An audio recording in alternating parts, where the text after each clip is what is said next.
Bonjour et bienvenue au nouveau live du MOOC Agroécologie, aujourd'hui consacré à l'élevage. Je suis Margot, étudiante au parcours agroécologie, et je suis avec Élise, aussi étudiante au parcours agroécologie.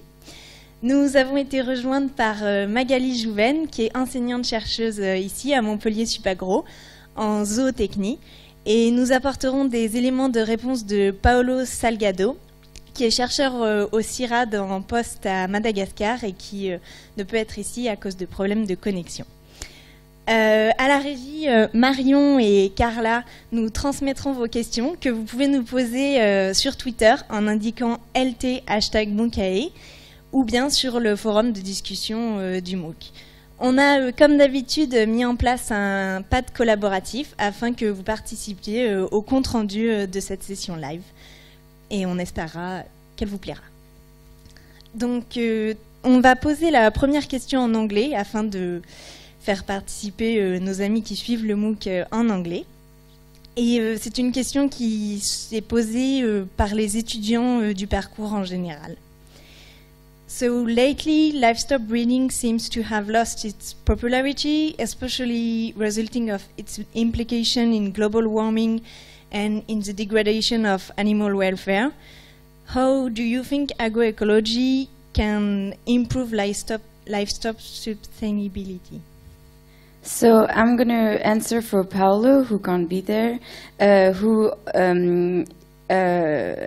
has written an answer for you. So he said, as in agriculture, agroecology applied to livestock should intensify the function of ecosystem and ecological processes and reduce the use of inputs as mineral fertilizers, animal protection products and mechanization, fossil fuels, etc. We must therefore move towards a livestock system closer to natural processes, but still productive and economically competitive. This is a challenge, according to him. Okay, to complete the answer from my colleague, something very important in agroecology is that it pushes towards a new way of conceiving the relationship to nature, and so of implementing agricultural systems and livestock farming system also. A very important point is to rethink the system as a function of the possible balance between local resources, both vegetation but also human resources, market, etc., and what will be produced in the system, not only the production system, but also the management practices implemented. So this equilibrium has to be refounded, really considering the whole system, and thus systemic approaches are needed. Merci. On va passer à la deuxième question et on repasse en français.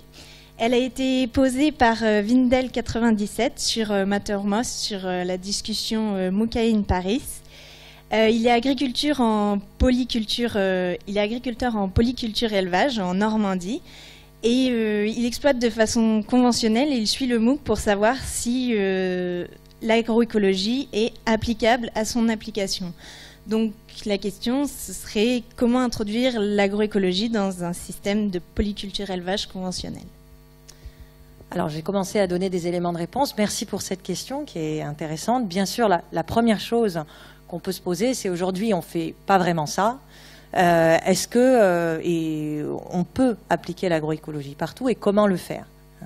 Alors, en France, on est quand même sur des exploitations majoritairement familiales et à taille humaine qui, du coup, se prêtent finalement assez bien à une transition vers des systèmes plus agroécologiques.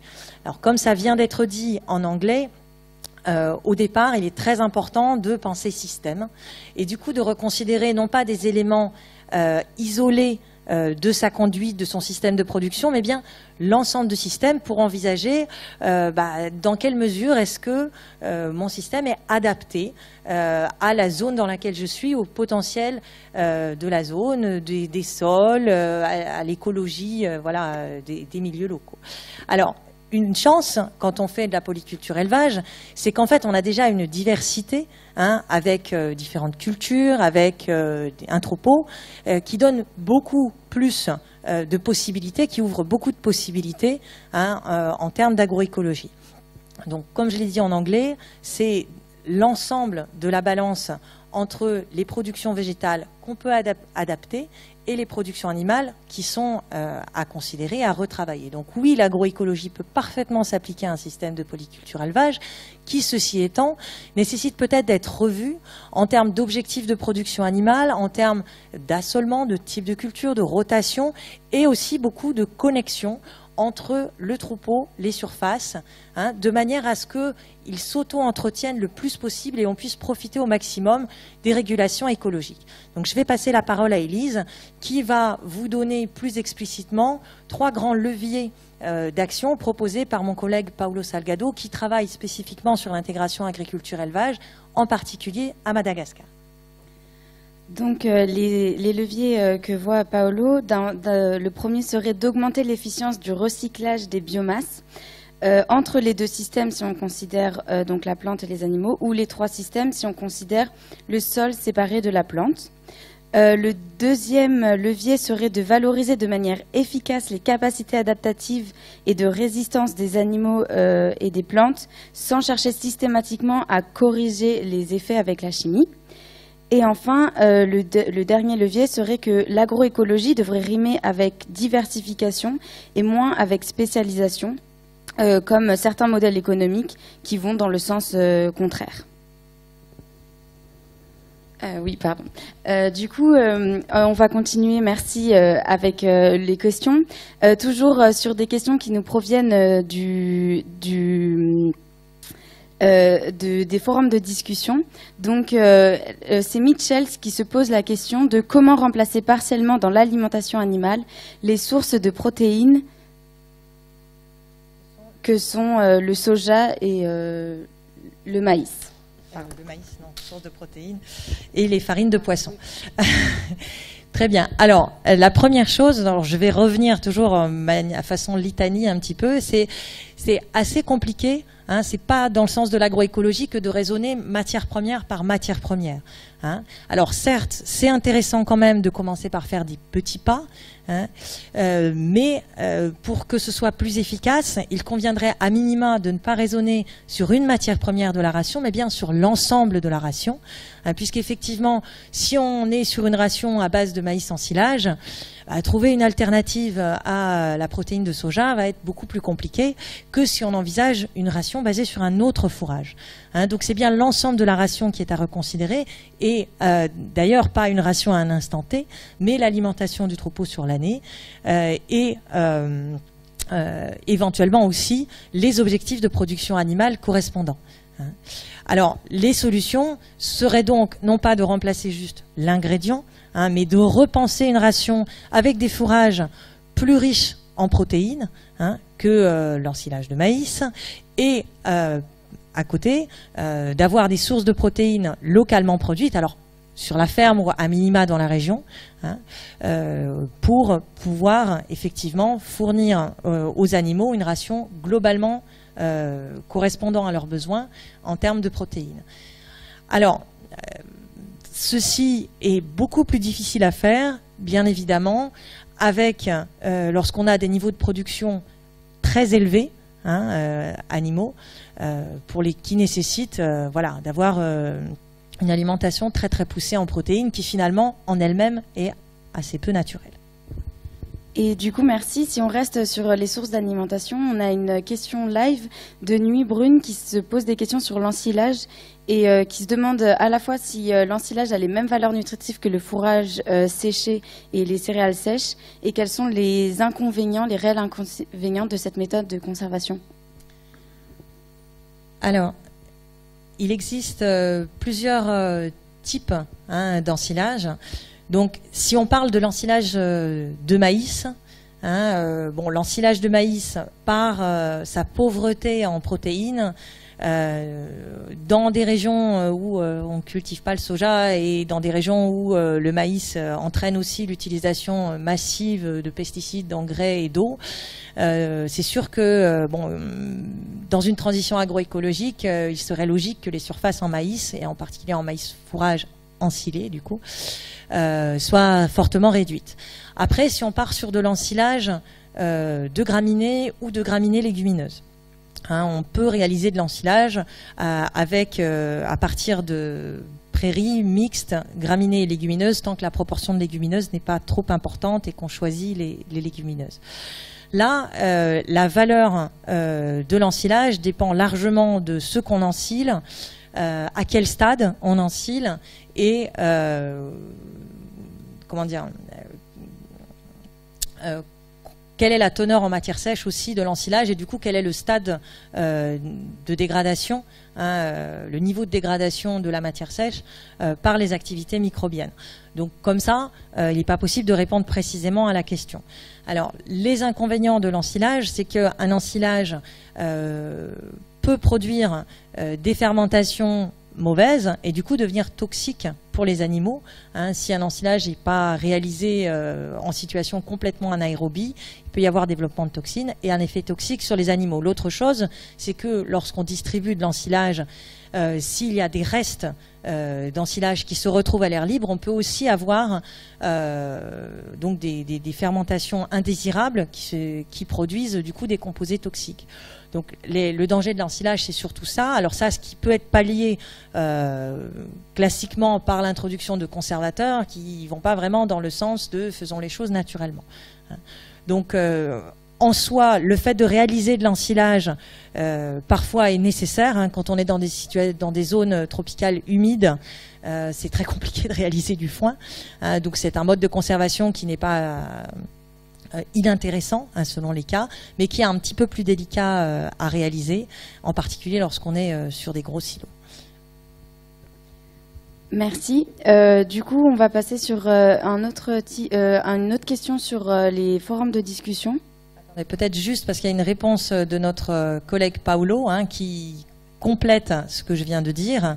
Dans le sens où, parce que en général l'ensilage est récolté à un stade plus précoce que le foin séché, en général la valeur nutritive est meilleure, et les effets néfastes de l'environnement sur l'environnement par l'ensilage peuvent porter sur les effluents associés à cet ensilage, donc les jus d'ensilage qui, s'ils ne sont pas récupérés ou traités, peuvent se concentrer aux alentours du silo et pour le coup rejoindre les nappes phréatiques.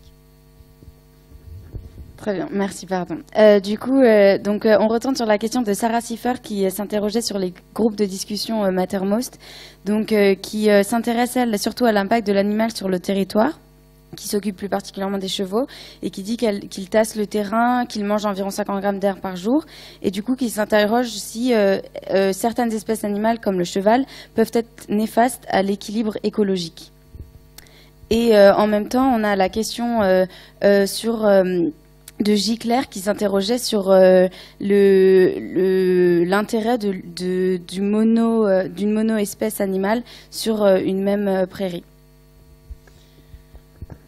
Alors, la réponse est à nuancer. Alors, certes, chaque espèce animale, et plus que chaque espèce animale, même chaque troupeau, selon les compétences qu'il a développées par ses expériences, qui viennent de croisement entre le milieu dans lequel il est élevé et la conduite qui est réalisée par l'éleveur, vont développer des compétences et vont développer un comportement. Alors là, un comportement en termes spatial et alimentaire au pâturage qui va être différent et qui va déterminer un impact sur le milieu. Alors, globalement, des espèces comme les équins ont des limites, des caractéristiques, on va dire, morphologiques et physiologiques qui les rendent plus aptes à valoriser, par exemple, des graminées que des ligneux. Pour autant, certains milieux comportant des ligneux peuvent être réouverts avec l'aide de chevaux par une conduite appropriée. Alors ce qui se passe spécifiquement dans le cas des chevaux, c'est que souvent on a des petits effectifs conduits en petits groupes et qui restent longtemps sur les mêmes parcelles. Effectivement, le comportement spatial du cheval et le fait que ces petits groupes restent longtemps sur les mêmes parcelles conduit à des dégradations localisées avec des tassements et des surpâturages. Alors, pour autant, ça ne veut pas dire que le cheval fait forcément du mal. Chaque espèce, si on répète la présence et la façon dont le pâturage est géré sur un milieu, va faire évoluer le milieu. Alors, tout consiste à suivre assez finement l'évolution du milieu en réponse à l'utilisation qui est réalisée par le troupeau, pour pouvoir ajuster la conduite du pâturage de manière à ce que le milieu évolue dans un sens qui est souhaitable, c'est-à-dire où on maintient la ressource pastorale et la ressource en herbe ou en feuillage qui est nécessaire au système et que celle-ci ne se dégrade pas. Alors il y a des combinaisons type d'espèces ou type de troupeau et type de milieu qui sont plus intéressantes que d'autres. Dans une garrigue avec du chêne vert et du pistachier lentisque, c'est sûr que les chevaux ne seront pas très adaptés. On sera beaucoup mieux avec des chèvres ou des ovins. Pour autant, il ne faut pas se dire il y a des espèces qui dégradent et il y a des espèces qui ne dégradent pas. Alors une autre chose qui est importante, c'est que en fait, avec une seule espèce, c'est vrai que c'est plus compliqué de gérer durablement l'utilisation d'un milieu parce que l'espèce va se concentrer sur certains types de ressources et on va difficilement réussir à faire utiliser l'ensemble de l'espace. Donc si on a la possibilité, soit dans sa propre exploitation, soit dans un territoire qui en général comporte un certain nombre d'exploitations et une certaine diversité animale, de faire en sorte qu'il y ait des combinaisons d'espèces dans l'utilisation des surfaces, mais c'est mieux. On se donne plus facilement les moyens d'arriver à une utilisation plus complète de la ressource et plus durable.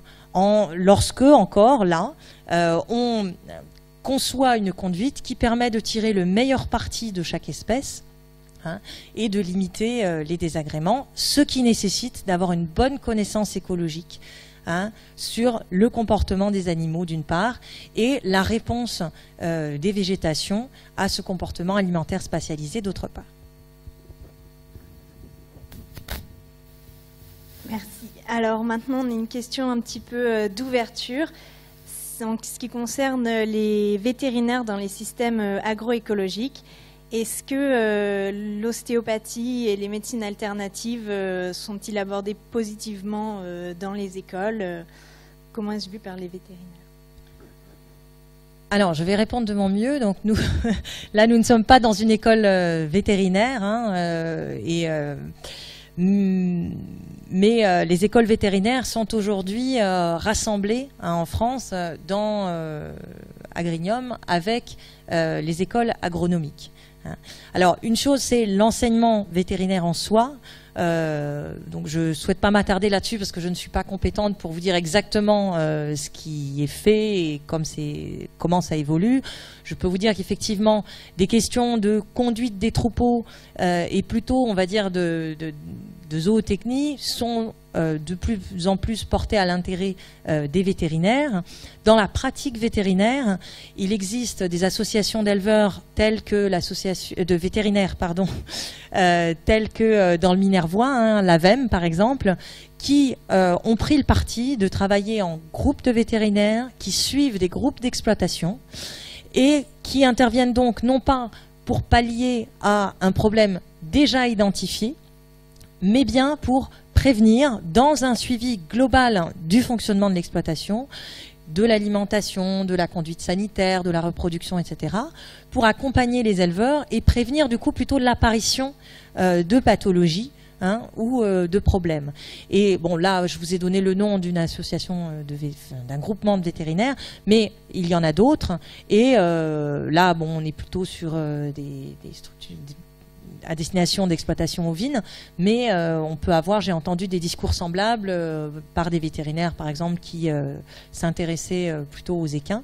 Bon, ça nécessite de concevoir une organisation un petit peu différente de l'accompagnement par les vétérinaires, mais ça va bien dans le sens d'une vision globale de l'exploitation et d'une vision globale de la santé animale, hein, comme étant le résultat d'un processus à tous les niveaux, hein, d'adaptation de l'animal au milieu, d'adaptation du mode de conduite aux potentialités de l'animal, etc.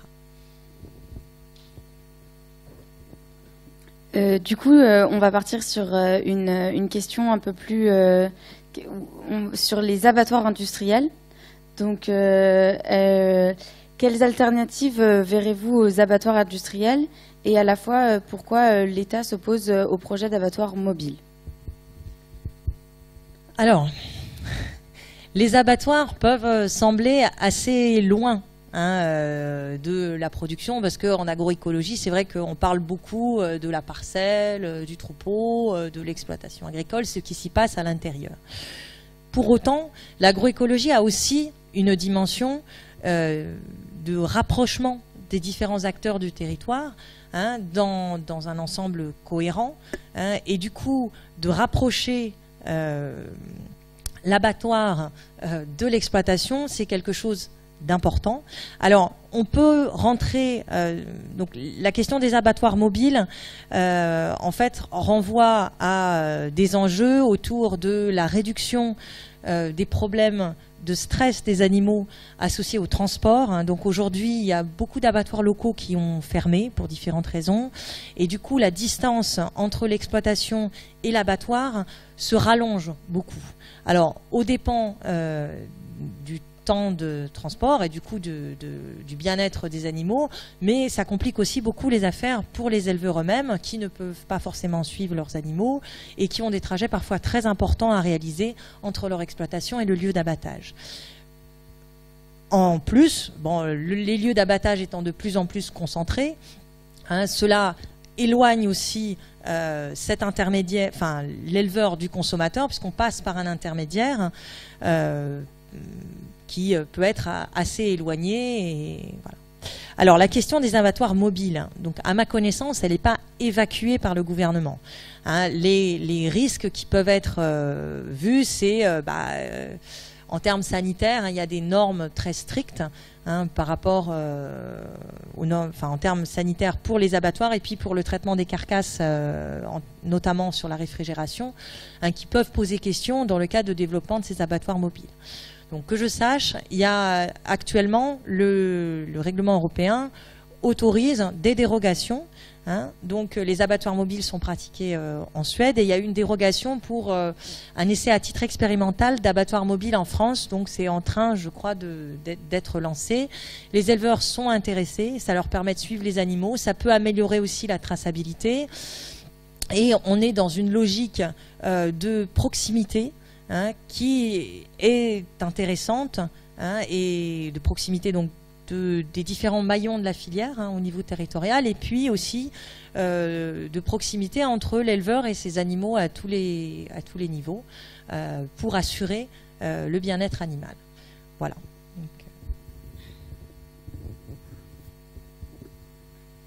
Donc merci d'avoir posé vos questions. On arrive à la fin. Merci d'avoir suivi ce live. On vous invite à réagir sur les réseaux sociaux et on vous souhaite une bonne continuation du MOOC. Et n'hésitez pas à revenir un peu avant 13h pour suivre le live sur l'agroforesterie cette fois. Mais merci à Magali Jouven d'avoir intervenu. Merci. Au revoir.